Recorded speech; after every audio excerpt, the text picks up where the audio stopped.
മക്കളെ നമുക്ക് അടുത്ത ഒരു ഭാഗത്തേക്ക് പോവാം. കറണ്ട് ഡെൻസിറ്റി എന്നാണ് ആ ഭാഗം. കറണ്ട് ഡെൻസിറ്റി എല്ലാവരും ശ്രദ്ധിച്ചേക്കണം. നമുക്ക് അതിന്റെ ഡെഫിനേഷൻ ഒന്ന് നോക്കാം. What do you mean by current density? Current density is the amount of current passing through. It is the amount of current passing through unit perpendicular area held to the current, held to the flow of current,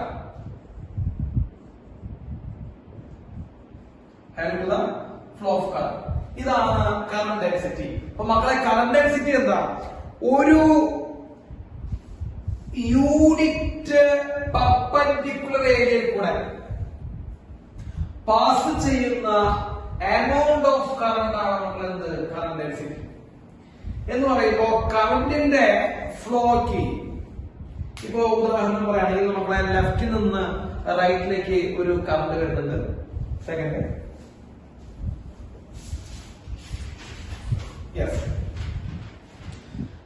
ലെഫ്റ്റിൽ നിന്ന് റൈറ്റിലേക്ക് അങ്ങോട്ട് current പോകുന്നുണ്ട്, അല്ലെങ്കിൽ റൈറ്റിൽ നിന്ന് ലെഫ്റ്റിലേക്ക് എന്തുകൊണ്ടാവട്ടെ ആ സൈഡിൽ നിന്ന് ഈ സൈഡിലേക്ക് കറണ്ട് പോകുന്നുണ്ട്.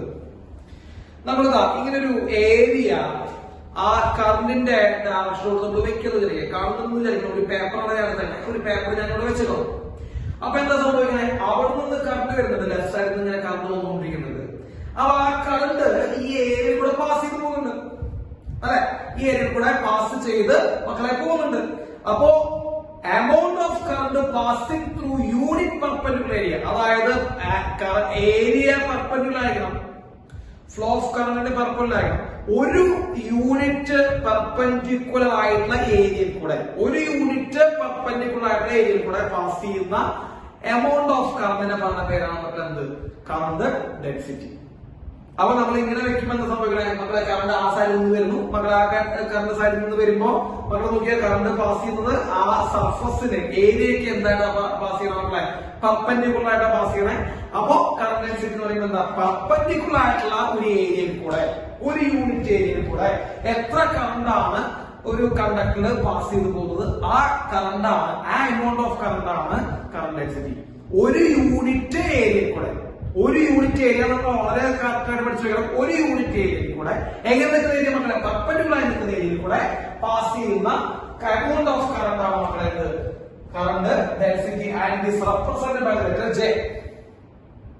സാധാരണ ഡെൻസിറ്റി എന്ന് പറയുമ്പോൾ നമ്മൾ കേൾക്കുക ബൈ വോളിയം, അല്ലെ? Mass density, mass by volume. Energy density, energy by volume. പക്ഷെ ഇവിടെ ബൈ വോളിയം മക്കളെ ഏരിയമാണ് കേട്ടോ. അപ്പൊ കറന്റ് ഡെൻസിറ്റി മക്കളെ J equal to current divided by, നമ്മുടെ ഇക്വേഷൻ ശ്രദ്ധിക്കണം, നമ്മുടെ current divided by area. So current density equal to current divided by area. പക്ഷെ എല്ലാവരും ശ്രദ്ധിക്കണം മക്കളെ, this area should be perpendicular. Area should be perpendicular, അതായത് കറണ്ടിന്റെ ഫ്ലോക്ക്, കറണ്ടിന്റെ ഒഴുക്കിന് പെർപെൻഡിക്കുലർ ആയിട്ടുള്ള ഏരിയ കൊണ്ടുവേണം കറണ്ടിനെ ഈ ഇക്വേഷനിൽ ഡിവൈഡ് ചെയ്യാൻ. So the area should be perpendicular to the flow of current. ഇപ്പൊ വെറുതെ കറണ്ട് ബൈ ഏരിയ പഠിക്കരുത്, വെറുതെ കറണ്ട് ബൈ ഏരിയ അല്ല, ആ ഏരിയ എന്താണ് മക്കളെ? കറണ്ടിന്റെ ഫ്ലോക്ക് എന്തായിരിക്കണം? പെർപെൻഡിക്കുലർ ആയിരിക്കണം. അപ്പൊ J equal to current divided by area എന്നുള്ള ഏരിയ ഷുഡ് ബി പെർപെൻഡിക്കുലർ. ഇപ്പൊ നമ്മൾ ഉദാഹരണം പറയുകയാണെങ്കിൽ നമ്മൾ ഇങ്ങനെയാണ് കറണ്ട് ഫ്ലോ ചെയ്യണേ, ഇങ്ങനെയാണ് കറണ്ട് ഫ്ലോ ചെയ്യണത്, ഇങ്ങനെയാണ് ഞാൻ ഏരിയ എടുക്കുന്നത്. ഇത് ഏരിയ ആണോ? നമ്മുടെ സൈഡിൽ നിന്ന് കാണുമ്പോൾ നമുക്ക് ഒരു ലൈനായിട്ട് ഫീൽ ചെയ്യണമല്ലോ, ഏരിയ എന്ന് വിചാരിക്കുക. അപ്പൊ ഇത് മക്കളെ ഇതാണ് കറണ്ട്, ഇതാണ് മക്കളെ എന്ത് ഏരിയ. ഈ കറണ്ടും ഈ ഏരിയ നോക്കിയ പെർപെൻഡിക്കുലർ ആണ്. അപ്പൊ ഇങ്ങനെയുള്ള കേസുകളിലേക്ക് വരുമ്പോ മക്കളെ current density J equal to current divided by area. Okay, current divided by area. ഇനി ചില കേസുകളിൽ എല്ലാവരും ശ്രദ്ധിക്കണം, വളരെയധികം ശ്രദ്ധിക്കണം, എല്ലാവരും നോക്കിക്കണം. ചില കേസുകളിൽ മക്കളെ ഇതാണ് കറണ്ട് എന്ന് വിചാരിക്കും, ഇതാണ് കറണ്ട്. ഈ ബ്ലാക്ക് ലൈനിന്റെ മാർക്കിനാണ് മക്കളെ എന്ത് നമ്മുടെ കറണ്ട് എന്ന് വിചാരിക്കുക. ഇതാണ് ഏരിയ എന്ന് വിചാരിക്കുക. മക്കളെ ഏരിയ സൈഡ് വ്യൂ ആണ്, ഞാനിവിടെ വരയ്ക്കുന്നില്ല, ഇത് നിങ്ങൾ സൈഡ് വ്യൂ ആണെന്ന് വിചാരിക്കുക. ഏരിയ അങ്ങനെ ചെരിഞ്ഞ് നിൽക്കണം. ഞാൻ ഈ പേപ്പറിൽ കാണിച്ചു തരാം. ഈ ഏരിയ കണ്ട ഇങ്ങനെ ചെരിഞ്ഞ് നിൽക്കുന്നു, നിങ്ങൾക്ക് കാണാൻ പറ്റുന്നത് ഞാൻ വിചാരിക്കണോ മക്കളെ? ഏരിയ ഇങ്ങനെ ചെരിഞ്ഞ് നിൽക്കണം, ഇങ്ങനെയല്ല, ഇങ്ങനെ നിൽക്കുമ്പോൾ കുഴപ്പമില്ല, അതെങ്ങനെ ചെരിഞ്ഞ് നിൽക്കുന്നു. ഇങ്ങനെ ചെരിഞ്ഞ് നിൽക്കുമ്പോൾ അവിടെ നിന്ന് എന്ത് വരുന്നു മക്കളെ, ഒരു കറണ്ട് വരും. അപ്പൊ ഈ കറണ്ട് ഈ ഏരിയയിലേക്ക് എൻട്രി ചെയ്യുന്നുണ്ട്. സംഭവിച്ചു, ഈ പേപ്പറിലേക്ക് എൻട്രി ചെയ്യുന്നുണ്ട്. പക്ഷെ ഈ കറണ്ടും ഈ പേപ്പറും 1 ഡിഗ്രി അല്ല, ഈ കറണ്ടും ഈ പേപ്പറും 90 ഡിഗ്രി അല്ല. അപ്പൊ ഇങ്ങനെയുള്ള കേസുകളാണ് മക്കളെ. ഇതാണ് ഏരിയ. ഏരിയ ഇങ്ങനെ ചേർന്ന് നിൽക്കുന്നു, കറണ്ട് ബ്ലാക്ക് ലൈൻസിൽ കാണിക്കുന്നു. അപ്പൊ കറണ്ടും ഏരിയ ഈ കേസിൽ എന്തല്ല മക്കളെ, പെർപെൻഡിക്കുലർ അല്ല. അങ്ങനെ കറണ്ടും ഏരിയ ഈ കേസിൽ പെർപെൻഡിക്കുലർ അല്ലെങ്കിൽ നമുക്ക് കറണ്ട് അനുസരിച്ച് ജയിക്കുള്ളൂ, കറണ്ട് ഏരിയ എന്ന് എഴുതാൻ പറ്റില്ല. ഇവിടെ ഏരിയ എഴുതണമെങ്കിൽ ഏരിയ എന്താണ്, ഈ പറഞ്ഞ പോലെ കറണ്ട് എന്തായിരുന്നു, പെർപെൻഡിക്കുലർ അല്ല. അപ്പൊ ഇവിടെ എന്തല്ല മക്കളെ, പെർപെൻഡിക്കുലർ അല്ല. ഞാനിവിടെ ഏരിയ വെക്ടർ കൂടി മാറ്റി വരും. സോ ഈ റെഡ് കളറിൽ കാണുന്ന ഏരിയ വെക്ടർ, ഞാനോട് കഴിഞ്ഞ ചാപ്റ്ററുകളിലെ ഫസ്റ്റ് ചാപ്റ്റർ നമ്മൾ പഠിച്ചതായിരുന്നു ഏരിയ ഒരു വെക്ടർ ക്വാണ്ടിറ്റി എന്ന് പറഞ്ഞിട്ടുണ്ടായിരുന്നു. ഏരിയ ഒരു വെക്ടർ ക്വാണ്ടിറ്റി ആണ്. ആ ഏരിയക്ക് ഡയറക്ഷൻ ഉണ്ട്. ഡയറക്ഷൻ പറയുമ്പോൾ എന്തായിരിക്കും മക്കളെ, അപ്വേർഡ് പെർപെൻഡിക്കുലർ ആയിരിക്കും. അപ്പൊ ഏരിയ വെക്ടറിന്റെ ഡയറക്ഷൻ നോക്കി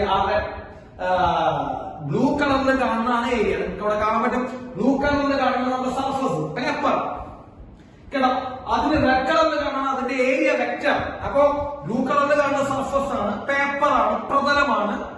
അതിന്റെ റെഡ് കളറിൽ കാണുന്ന പെർപെൻഡിക്കുലർ ആണ് മക്കളെ ഏരിയ വെക്ടർ. ബ്ലാക്ക് കളറിൽ കാണുന്ന മക്കളെ അവിടുത്തെ കറണ്ട്. ഓക്കെ, തെറ്റിക്കോ ഇല്ല. ഈ കറണ്ടും ഏരിയ വെക്ടർ നമ്മൾ ഉണ്ടാക്കുന്ന ആംഗിളാണ് തീറ്റ. ഞാനവിടെ മാർക്ക് ചെയ്തിട്ടുണ്ട് മക്കളെ. Theta is the angle between current and area vector. Current and area vector. ഇത് നമ്മൾ ഫ്ലക്സിൽ നമ്മൾ ഒന്ന് പഠിപ്പിച്ച പോലെ തന്നെ ഏരിയ ചേഞ്ചാണ് നിൽക്കണേ അല്ലെ. ഏരിയ മക്കളെ ചേഞ്ചിട്ടാണ് നിൽക്കുന്നത്. നമുക്ക് ആവശ്യമായ ഏരിയ നമുക്ക് ആവശ്യം പെർപെൻഡിക്കുലർ ഏരിയ ആവശ്യം. ഇത് തന്നെയാണ് ഫ്ലക്സിൽ വന്നത്. പെർപെൻഡിക്കുലർ ഏരിയ തന്നെയാണ് ആവശ്യമാകുന്നത്. അപ്പൊ ഇവിടെ നമ്മൾ എന്ത് ചെയ്തു, നമുക്ക് ആവശ്യമുള്ള ഏരിയ ഏരിയയാണ് പെർപെൻഡിക്കുലർ ഏരിയ നമുക്ക് ആവശ്യമുള്ളത്. അപ്പൊ നമ്മൾ എന്ത് ചെയ്യണം, ഈ ചെറിയ നിൽക്കുന്ന ഈ ഏരിയ നമ്മൾ എന്ത് ചെയ്യണം, 2 കമ്പോണന്റ് ആക്കി മാറ്റണം. അതിൽ ഒരു കമ്പോണന്റ്, ഈ കമ്പോണന്റ് ഗ്രീൻ കളറിൽ മാർക്ക് ചെയ്യുന്ന ഈ കമ്പോണന്റ്, ഈ കമ്പോണന്റ് നമുക്ക് എ കോസ് തീറ്റ.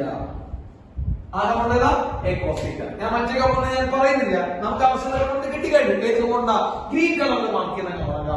ഗ്രീൻ കളറിൽ മാർക്ക് ചെയ്യുന്ന കമ്പോണന്റ് വാല്യൂ നമുക്ക് എ കോസ് തീറ്റ ആണ്. ഈ ഗ്രീൻ കളറിൽ ഈ കറണ്ട് നോക്കിയേ, കറണ്ട് ബ്ലാക്ക് കളറിലാണ്.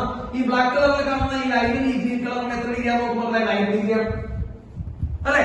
അപ്പോ നമ്മുടെ പെർപെൻഡിക്കുലർ ഏരിയ എന്ന് പറഞ്ഞത് ഏതാണ് മക്കളെ, ബ്ലൂ അല്ല. ബ്ലൂ ചേർന്നിരിക്കുന്നതാണ് മക്കളെ, ബ്ലൂ ടോട്ടൽ ഏരിയ ആണ്. ബ്ലൂ ടോട്ടൽ ഏരിയ ചേർന്നാ നിൽക്കണേ ആണല്ലോ, ചേർന്ന് നിൽക്കുന്നതാണ്. തീറ്റ എന്ന് പറയുമ്പോൾ ഉണ്ടാക്കുന്ന മക്കളെ കറണ്ടും ഏരിയ വെക്ടർ നമ്മൾ ഉണ്ടാക്കുന്ന തീറ്റ. ആ ചേർന്ന് നിൽക്കുന്ന ഏരിയ നമ്മൾ 2 കമ്പോണന്റ് ആക്കി മാറ്റി, ഏതൊക്കെയാക്കി മാറ്റി, ബ്ലൂ ആക്കി, സോറി ഗ്രീൻ ആക്കി മാറ്റി. പിന്നെ ഇവിടെയാണ് അത് നമ്മൾ വരയ്ക്കുന്നില്ല. നമുക്ക് ഗ്രീൻ ഒരു കമ്പോണന്റ് ആക്കി മാറ്റി. ഗ്രീൻ കമ്പോണന്റ് ആണ് a cos theta. Green component current എന്താണ് പെർപെൻഡിക്കുലർ ആണോ അല്ലയോ. അപ്പൊ നമ്മൾ കറണ്ട് ഡെൻസിറ്റി ഇക്വേഷൻ വരുമ്പോൾ current J equal to current density J equal to current divide by area. Area എന്താണ് ഇവിടെ, ജസ്റ്റ് ഏരിയ സബ്സ്റ്റിറ്റ്യൂട്ട് ചെയ്താൽ മതി. ഏരിയ എന്താണ് മക്കളെ, പെർപെൻഡിക്കുലർ ആണ്.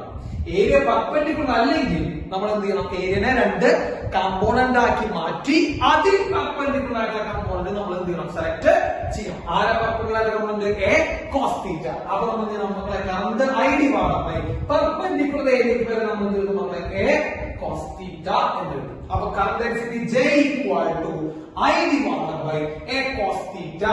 ഈ ഇക്വേഷൻ എപ്പോഴാണ് യൂസ് ചെയ്യേണ്ടത്, ഏരിയ പെർപെൻഡിക്കുലർ അല്ലാത്തപ്പോ. പെർപെൻഡിക്കുലർ ആണെങ്കിൽ നമ്മൾ എന്താണ്, current density J equal to current by വെറുതെ കൊണ്ട് കാണിച്ചാൽ മതി. പെർപെൻഡിക്കുലർ ആണെങ്കിൽ, അല്ലെങ്കിൽ നമ്മൾ എന്ത് ചെയ്യണം, a cos theta തരണം. അതിൽ a എന്ന് പറയുമ്പോൾ ടോട്ടൽ ഏരിയ തന്നെയാണ്. a എന്ന് പറയുമ്പോൾ total area. theta is the angle between, നമ്മൾ പറഞ്ഞു theta is the angle between current and area vector. Theta is the angle between current and area vector. അപ്പൊ അതാണ് മക്കളെ current density equation J equal to I divided by a cos theta. Okay, നമുക്ക് വേണമെങ്കിൽ ഇതിനെ എടുക്കാം. അപ്പൊ എന്താ പറയുക മക്കളെ, ഞാൻ എഴുതി പോകുന്നുണ്ടോ, J into a cos theta equal to I. J into a cos theta equal to I. മക്കളെ cos theta വന്നു കഴിഞ്ഞാൽ dot product, cross product, dot product ആണ്. അപ്പൊ നമുക്ക് എന്ത് എഴുതാം, J dot A equal to നമുക്ക് എന്ത് എഴുതാം, I എഴുതാം. J dot A equal to I. J dot A equal to I. അപ്പൊ J എന്ന് പറയുമ്പോൾ current density dot product of area vector. നമുക്ക് ഇത് മക്കളെ കണ്ടു. അപ്പൊ J dot A equal to I. തെറ്റിക്കോ? അപ്പൊ ജെ എന്ത് ക്വാണ്ടിറ്റി ആണ് മക്കളെ? ജെ ഒരു വെക്ടർ ക്വാണ്ടിറ്റി ആണ് കേട്ടോ. ജെ ഒരു വെക്ടർ ക്വാണ്ടിറ്റി ആണ് കേട്ടോ. ജെ വെക്ടർ സൈൻ കാണുന്നത് J vector dot area vector ആണ് കാരണം. അപ്പൊ ജെ എന്ത് ക്വാണ്ടിറ്റി ആണ്? വെക്ടർ ക്വാണ്ടിറ്റി ആണ്. വെക്ടർ ക്വാണ്ടിറ്റി ആയിട്ട് എന്താവും? ഡയറക്ഷൻ ഉണ്ടാവും. അപ്പോ കറന്റ് ഡെൻസിറ്റി ഒരു വെക്ടർ ക്വാണ്ടിറ്റി ആണ്. കറന്റ് ഡെൻസിറ്റി ഒരു വെക്ടർ ക്വാണ്ടിറ്റി. കറന്റ് ഡെൻസിറ്റിക്ക് എന്തുണ്ടാവും? ഡയറക്ഷൻ ഉണ്ടാവും. Direction is same as that of current. Direction is same as that of current. Current എവിടേക്കാണോ അവിടേക്കാണ് കറന്റ് ഡെൻസിറ്റി. കറണ്ട് ഇപ്പൊ മുകളിലേക്കാണ് പോകണമെങ്കിൽ കറന്റ് ഡെൻസിറ്റി മുകളിലേക്കാണ്. കറണ്ട് ലെഫ്റ്റ് നിന്ന് റൈറ്റിലേക്കാണെങ്കിൽ കറന്റ് ഡെൻസിറ്റി ലെഫ്റ്റ് നിന്ന് റൈറ്റിലേക്ക്. അപ്പൊ ഒരു കണ്ടക്ടറിലൂടെ ഒരു വയറിൽ കൂടെ കറണ്ട് എവിടേക്കാണ് ഫ്ലോ ചെയ്യുന്ന മക്കളെ? അവിടേക്കാണ് കറന്റ് ഡെൻസിറ്റിയുടെ ഡയറക്ഷൻ. കുഴപ്പമില്ലല്ലോ. ഇത്രയും കാര്യങ്ങളുണ്ട്. അപ്പൊ കറന്റ് ഡെൻസിറ്റി ഒരു വെക്ടർ ക്വാണ്ടിറ്റിയാണ്. ഇനി മക്കൾ അതിന്റെ യൂണിറ്റ് നമുക്കൊന്ന് നോക്കണം. യൂണിറ്റ് ഒന്നുമില്ല മക്കളെ. കറന്റ് ഇക്വേഷൻ നോക്കുക. Current density equal to current by area ആണ്.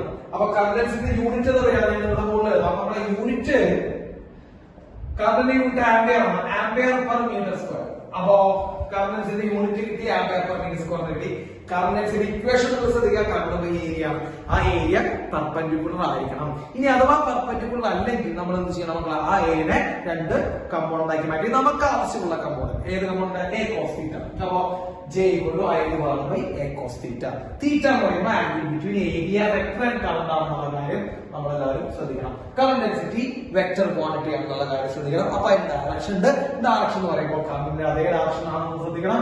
J dot A equal നമുക്ക് കറന്റ് എന്ന് പറയാം.